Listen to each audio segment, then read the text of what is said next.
Welcome back to my class. We have Igbo language. Our topic today says, learn Igbo verb, Bubigara. Bubigara. Bubigara means carried over in sentences.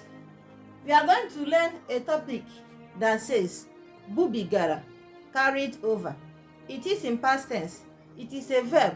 It is in past tense. Let's start. Igbo English. Number one sentence says, Maazi Okeke bubigara ji ya niile n'ahịa ụnyaahụ. Or say that class. Maazi Okeke bubigara ji ya niile n'ahịa ụnyaahụ. Meaning, Maazi Okeke carried all his yams over to the market yesterday. Maazi Okeke bubigara ji ya niile n'ahịa ụnyaahụ.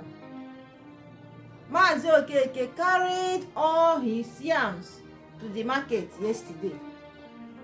Number two sentence says, Nna Ego bubigara mmanya nkwụ ọhụrụ ọ kụrụ n'ahịa Ikeaja. Repeat after me, class. Nna Ego bubigara mmanya nkwụ ọhụrụ ọ kụrụ n'ahịa Ikeaja. Nna Ego bubigara mmanya nkwụ ọhụrụ ọ kụrụ n'ahịa Ikeaja. It means Ego's father carried his freshly tapped palm wine over to Ikeaja market. I'll say that again. Ego's father carried his freshly tapped palm wine over to Ikeaja market. Ego's father carried his freshly tapped palm wine over to Ikeaja market yesterday. Now you can see that Bubigara, it means carried over. Carried over.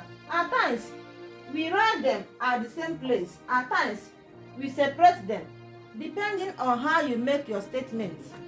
That is how you are going to write it. Like and share our videos. Follow us for more. Share our videos.